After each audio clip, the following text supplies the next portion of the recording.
I feel them growing. Some seeking harmony,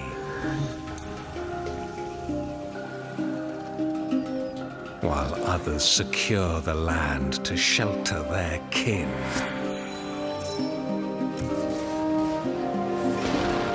Yet, as my strength returns, they explore this world, exploiting my weakness, looking for profit.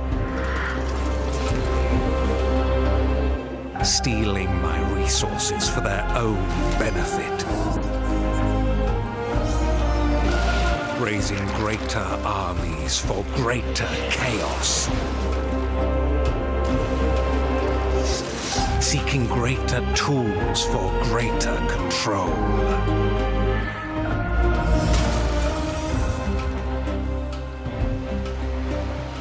But what will happen when the oceans between them disappear?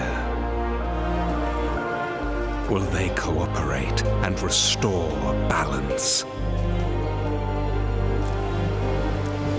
Or will distant friends become foes at their gates?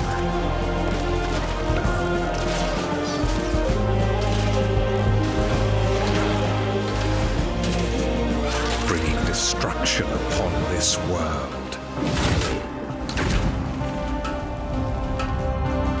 What will happen when they find